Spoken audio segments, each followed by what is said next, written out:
부부가 서로에게 고생시켜서 미안하오. 나 같은 부족한 사람이랑 살아서 힘들지요. 라고 말을 하고, 부모와 자녀 사이에도 얘들아, 힘껏 너희를 뒷바라지 못해줘서 미안하다. 아니에요. 저희들을 위해서 고생하시고 희생해 주셔서 감사드려요. 라고 말하고, 목사가 성도들에게 부족한 목사라서 죄송합니다. 성도들은 목사에게 힘이 되어드리지 못해서 죄송합니다. 라고 말하고, 교회의 어른들은 후배들에게, 성장세대들에게 힘껏 끌어주고 밀어주지 못해서 미안합니다. 성장세대는 어른들에게 어른들을 잘 섬기지 못하고 본받지 못해 죄송합니다. 이렇게 서로를 향해서 말할 수 있다면, 이런 공동체를 만들어 간다면 우리의 가정과 교회는 천국을 맛보며 사는 공동체가 될 것입니다. 하나님은 사랑이시기 때문에 사랑으로 천국을 맛보는 신앙의 공동체를 꿈꾼 분이 있어요. 그분이 바로 사도 요한입니다. 오늘 본문 말씀은 바로 그 사도 요한이 가이오라는 사람에게 쓴 서신입니다. 가이오는 로마 제국에서 흔히 찾아볼 수 있는 이름입니다.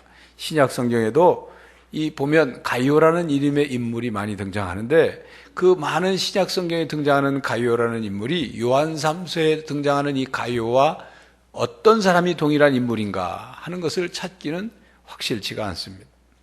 아마도 가이오는 사도 요한에게 복음을 듣고 예수님을 믿게 되었던지, 아니면 사도 요한의 전도여행 중에 가이오의 집에 머물면서 가이오의 사랑의 대접을 요한이 받았거나, 그래서 그 후에 친근한 교제를 하게 되었을 수도 있습니다. 여하튼 사도 요한은 지금 가이오와 이 서신에 관계된 사람들을 자녀들이라고 부르고 있습니다.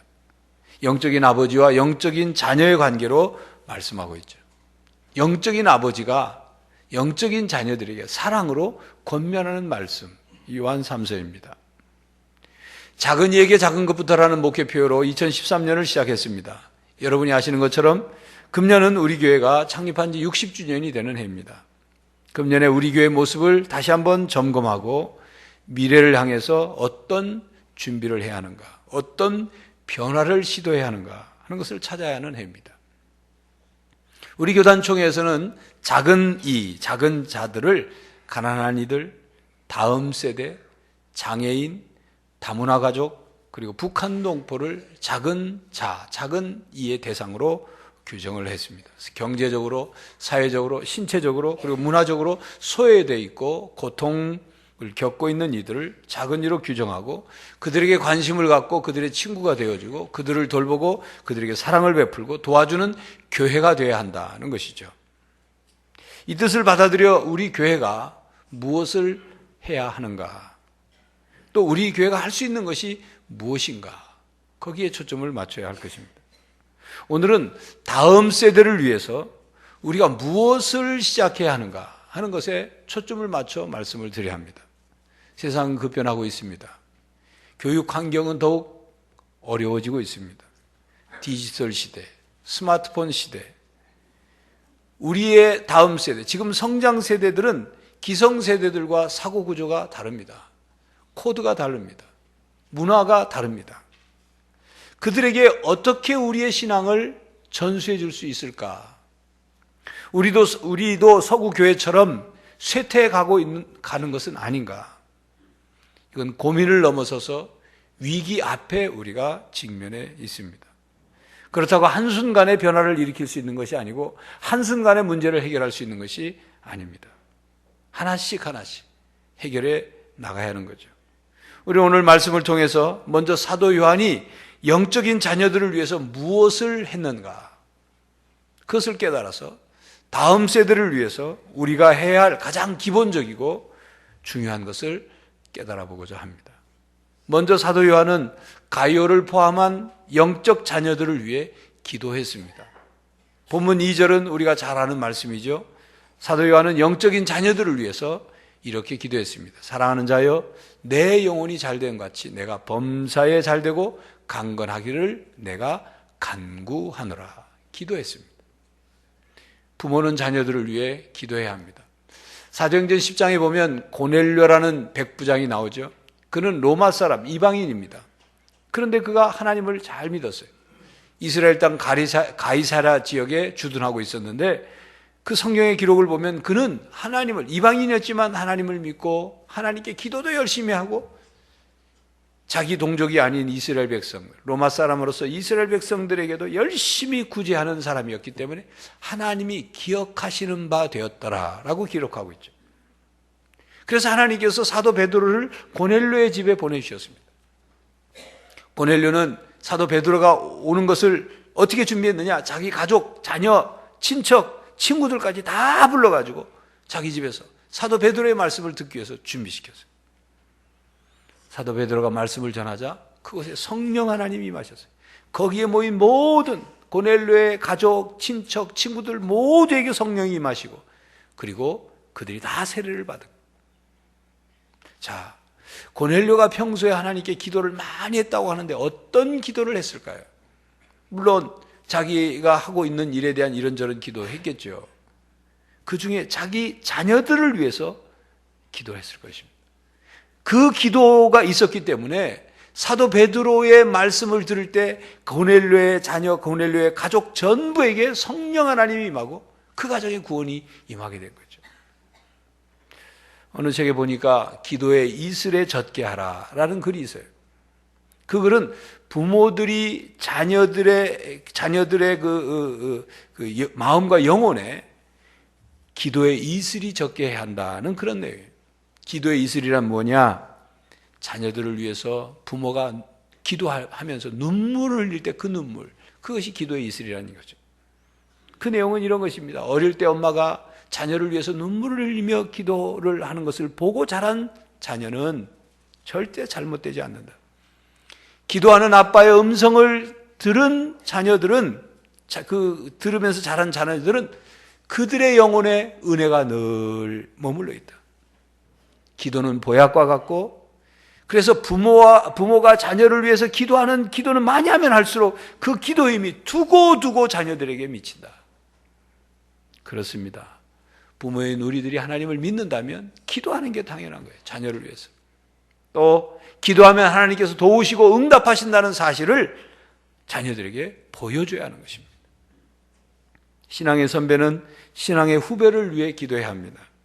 성숙한 신앙인은 새롭게 신앙생활을 하는 세교우나 이제 신앙이 자리를 잡으려고 하는 이들을 위해서 기도해야 합니다. 교회 기성세대는 성장세대, 다음 세대를 위해서 기도해야 합니다. 부모가 자기 자녀를 위해 기도하는 것처럼 여러분이 양정교회 부모이고 양정교회 어른이라면 우리 교회 성장세대를 위해서, 교회 학교 학생들을 위해서 기도해야 합니다.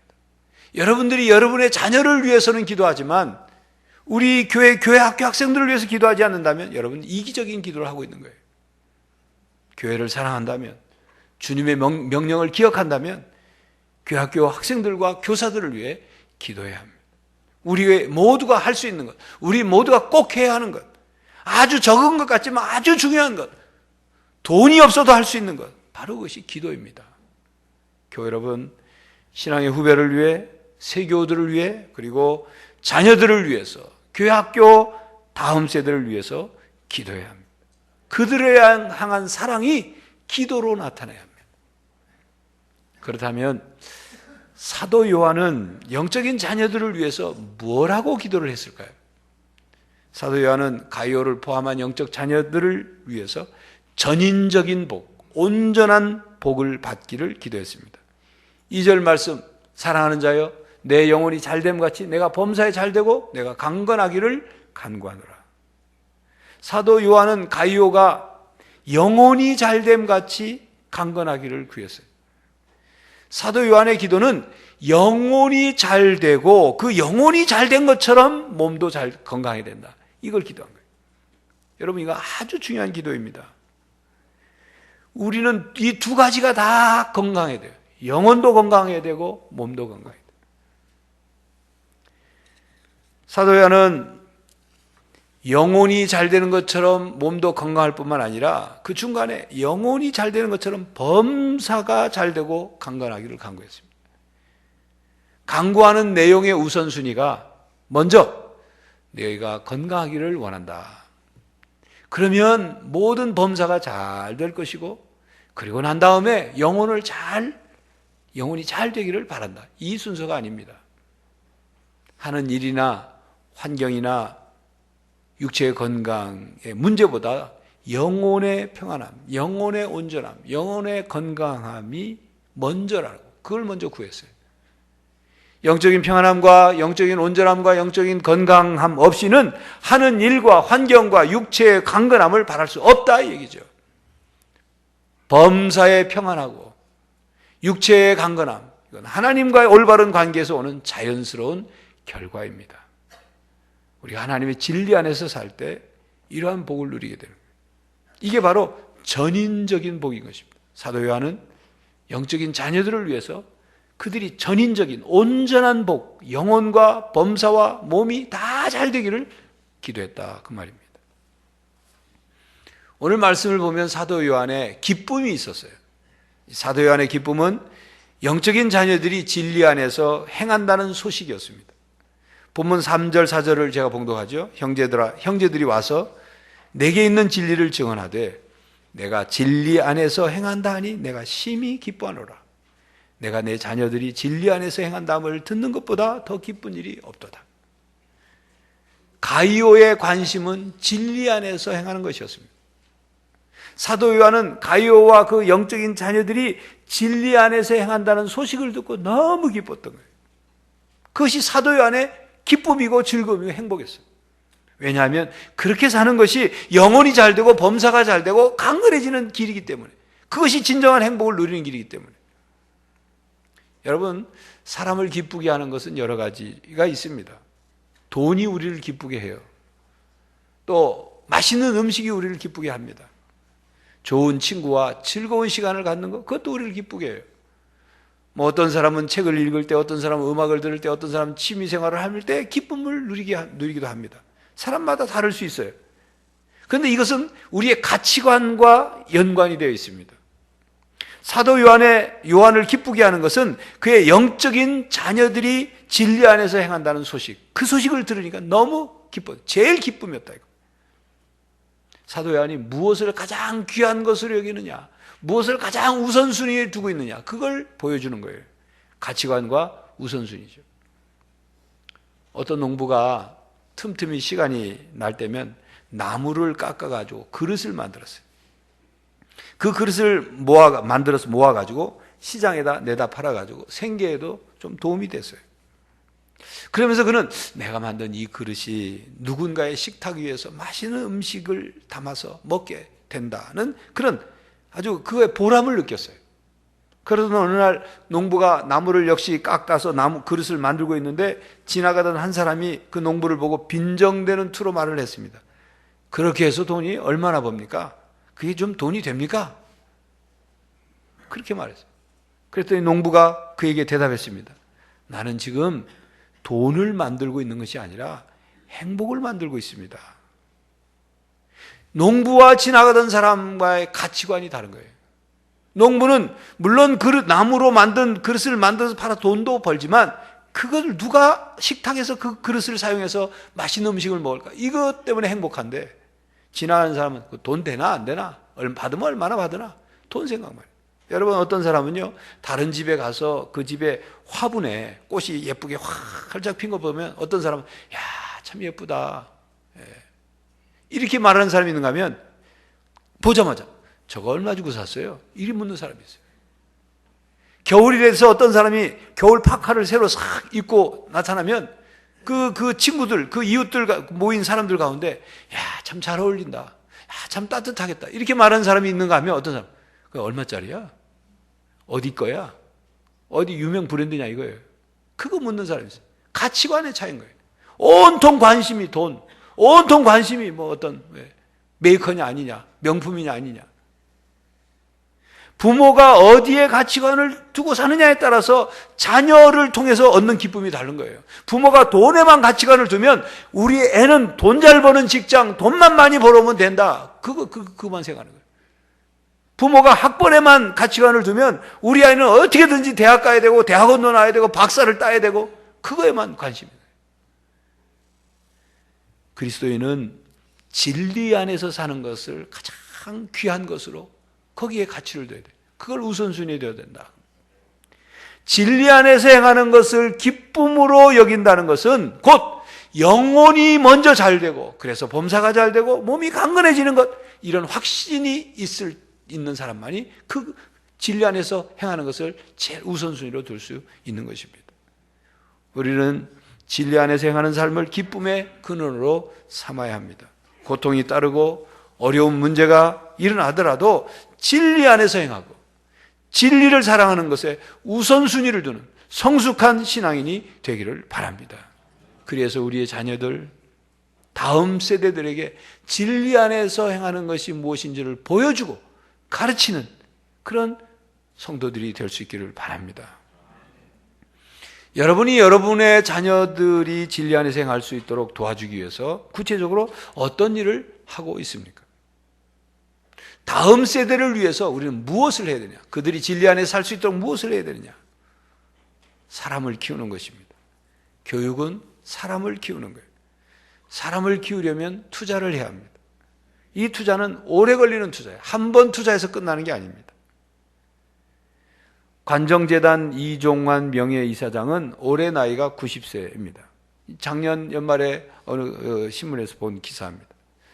그는 2002년부터 관정 이종환 교육재단을 만들고 10년 동안 자기 재산 사재 8천억 원을, 돈도 많아요. 참 8천억 원을 쏟아부었어요. 이 개인이 세운 장학재단으로서는 아시아에서 최대 규모예요. 자기 재산의 95%를 장학사업에 쏟아부었어요. 그는 2015년까지 재단 기금을 1조 원 규모로 만들겠다고 했습니다. 그는 평소에 비서 없이 비행기를 타고 이코노미석에서 타고 갑니다. 그분이 하는 말이 옆에 앉은 승객이 내가 회장인 줄 모르고 내가 장학업 사하는 줄도 모를 거다. 그건 뭐 어떠냐? 뭐 알아주길 바라서 하는 일이 아닌데 돈 있다고 내세우는 거 다 자기도 할 수 있지만 안 한다 이거예요. 이제 90 된 늙은이가 혼자 다닌다고 남들이 나를 깔보면 그건 그 사람이 잘못된 거고, 건강하고 전략하면서 산다 하고 좋게 봐주면 그러면 고마운 거고, 그런 얘기를 합니다. 그는 경남 의령군에서 태어나 삼영화학그룹을 일으켰습니다. 부자가 된 뒤에도 점심은 짜장면, 특식은 삼계탕, 해외 출장할 때 비행기는 꼭 이코노미석을 고집을 했어요. 그러나 장학금은 통 크게 지급해서 지금까지 4,640명을 이렇게 장학금을 지급했는데 200만 원을 준 게 아니에요. 해외에서 석사, 박사 학위를 할 수 있도록 몇 천만 원씩 지급을 했어요. 장학금을 받는 학생 중에 개 중에는 하늘에서 뚝 떨어진 돈으로 아는 학생도 물론 있지요. 그분이 하는 말이에요. 하지만 그런 일로 한 번도 배신감을 느껴본 적이 없어요. 이제까지 10년간 베풀었고 앞으로도 더 베풀 겁니다. 그러면서 이종환 이사장은 일본은 노벨상 탄 사람이 10여 명인데 우리는 한 명도 안 나왔다. 장학생 중에서 노벨상 수상자 나오면 좋고, 노벨상 아니라도 빌 게이츠나 워렌 버핏 같은 사람 하나만 나오면 내 수천억 하나도 안 아까워요. 후손 보고 하는 일이니까 라고 말했습니다. 우리나라 최대의 기부자죠. 그분이 이렇게 하게 된 계기는 1960년대 말 스위스에 갔을 때 충격을 받았대요. 그 당시 1960년대 말 나라 크기는 우리나라의 3분의 1, 국민 수는 우리나라의 6분의 1.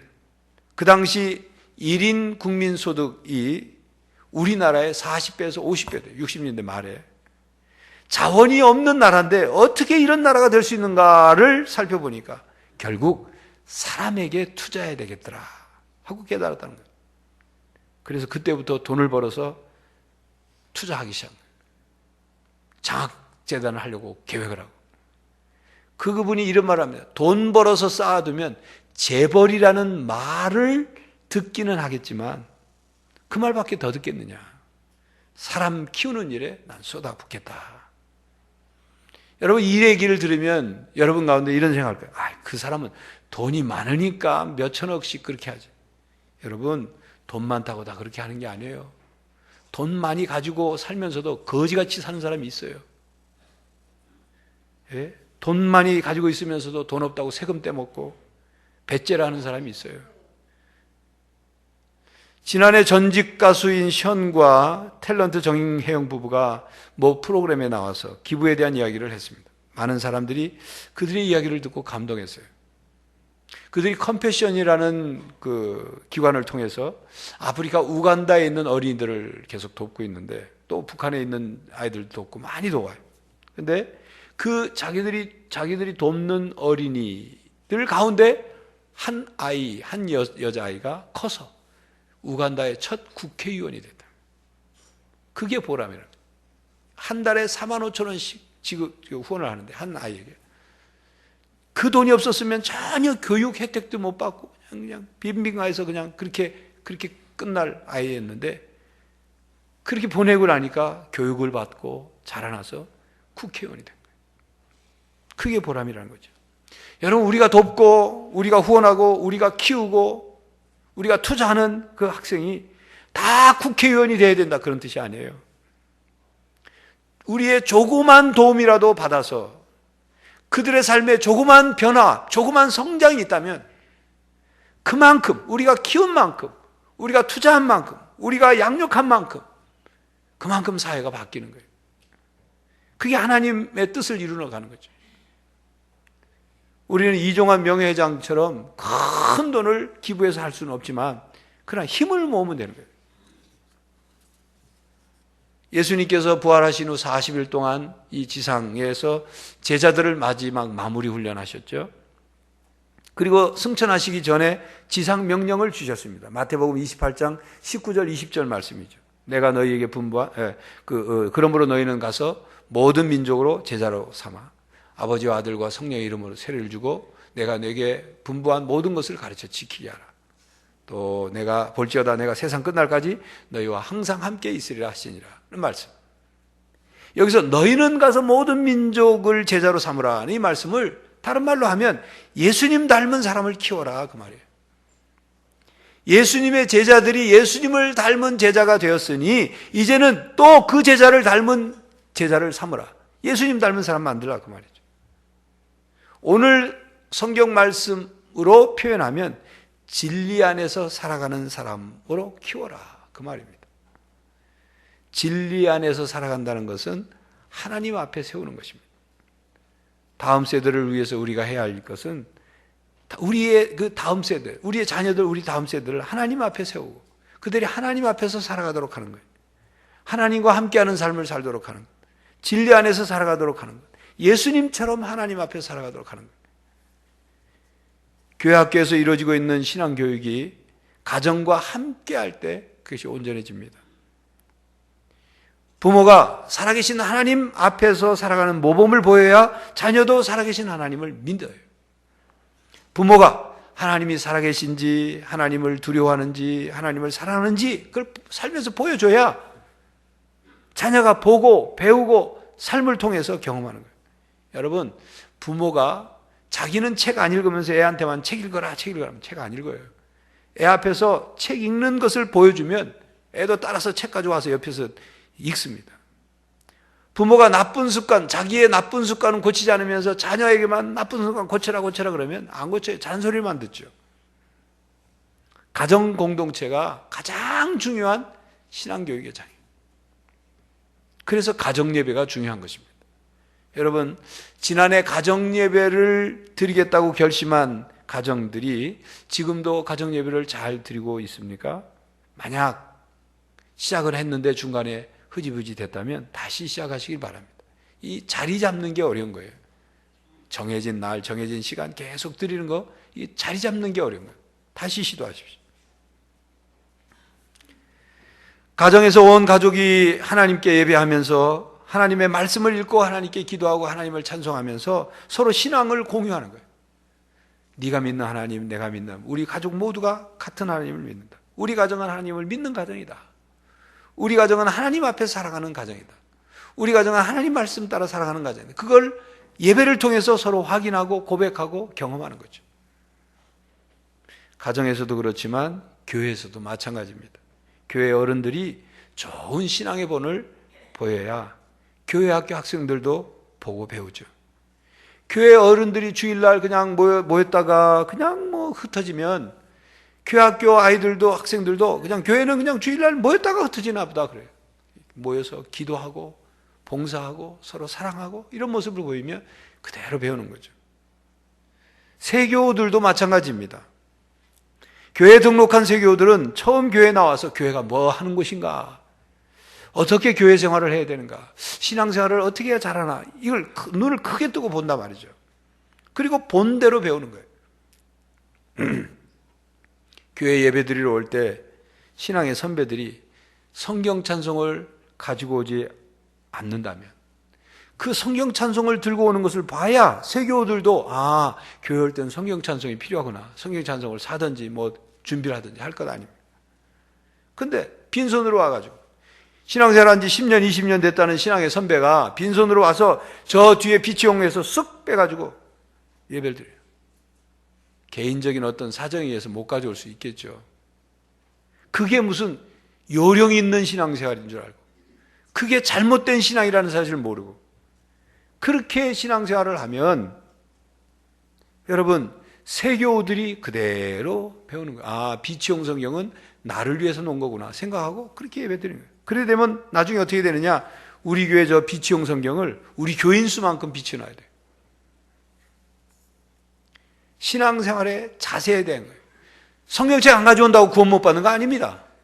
그러나 하나님 앞에 우리의 신앙의 자세, 아주 작은 기본적인 거. 찬송, 예배 시간에 찬송을 부를 때도 우리 마음과 영혼에서 나오는 감사와 고백과 이 믿음을 담아서 찬송하지 않고, 그죠? 립싱크 하듯이, 붕어가 그냥 뻐끔뻐끔 하듯이 입만 벌리듯이 그렇게 찬송하면 메마른 영적인 상태가 옆 사람에게 영향을 주는 거예요. 우리 교회의 예배의 영성이 그만큼 힘이 빠지는 거예요. 내 신앙 내가 알아서 그냥 찬송하는 거지, 내가 그렇게 부르면 내 신앙에만 그 영향이 있지 누구에게 아니요. 이 예배 드리는 이 공동체 영성은 반드시 내 신앙이 옆 사람에게 영향을 줍니다. 옆에 사람의 신앙이 나에게 영향을 주는 거예요. 아주 작은 것이지만 그것부터 하나씩 고쳐나가고 새로운 자세를 가져야 하는 것입니다. 신앙의 선배가 신앙의 후배들에게, 부모가 자녀들에게, 교회 학교 교사가 학생들에게 하나님께서 유일하신 하나님이라는 사실, 하나님께서 살아계시다는 것, 하나님께서 우리를 사랑하신다는 것, 하나님께서 우리와 함께하고 계시다는 것을 삶으로 보여줘야 하는 겁니다. 그래서 신실하게 기도하고 지속적으로 그리스도인의 삶의 모습이 무엇인지를 보여줄 때, 하나님과 지속적으로 교제하며 진리 안에서 사는 삶이 무엇인지를 보여줄 때 거기에서 진정한 신앙교육이 이루어지는 것입니다. 그래서 우리 자녀들에게, 부모는 우리 자녀들에게 건강한 신앙의 역할 모델이 되는 거예요. 나 우리 아빠처럼 우리 엄마처럼 신앙생활 해야지. 교회 학교 교사나 신앙의 선배들 가운데 많은 훌륭한 멘토들이 있길 바랍니다. 믿음의 후배들이, 교회 학교 학생들이 나 저 선생님처럼, 교회 저 장로님처럼, 저 권사님처럼 나도 저런 신앙인이 돼야지. 이런 멘토들이 많을 때 교회가 다음 세대에게 신앙을 자연스럽게 전수해주고 그들이 우리를 닮아가게 되는 것입니다. 교육의 본질은 변화시키는 데 있어요. 기독교 교육은 하나님의 사람을 길러내는 것입니다. 말씀과 기도로 양육하고 학생 한 사람 한 사람을 하나님의 사랑으로, 그래서 하나님의 사람이 될 수 있도록 변화시키고 길러내는 거예요. 이것이 오늘 우리들에게 주시는, 하나님께서 주신 우리의 과제이고 사명이고 역할인 것입니다. 교회 여러분, 먼저 다음 세대를 위해서 기도합시다. 그들이 바른 신앙, 온전한 신앙을 가질 수 있도록 기도합시다. 그리고 그들이 진리 안에서 자랄 수 있도록 본을 보이고 투자해야 합니다.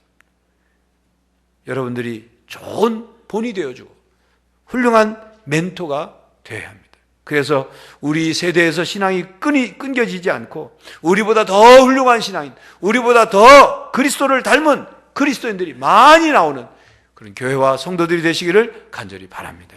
기도하겠습니다. 하나님,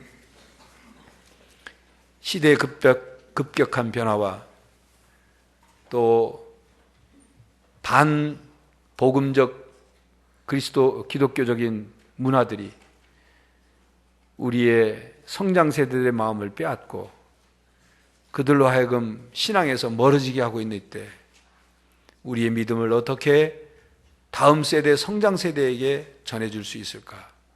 그들을 하나님의 사람으로 바르게 키워서 진리 안에서 살아가는 사람이 되도록 해서 이 세상에 영향을 끼치고 이 세상을 바르게 아름답게 만들어가게 할 수 있을까? 우리의 기도요, 우리의 고민이요, 우리가 해야 할 과제임을 깨닫습니다. 기도하게 하시고 본을 보이게 하시고 투자할 수 있게 해주시고 그들을 위해 지속적으로 신앙을 잘 전해줄 수 있도록 노력하므로 우리 교회뿐만 아니라 한국 교회가, 한국 사회가 또 이 세상에 희망이 있게 하여 주시옵소서. 예수 그리스도의 이름으로 기도하옵나이다. 아멘.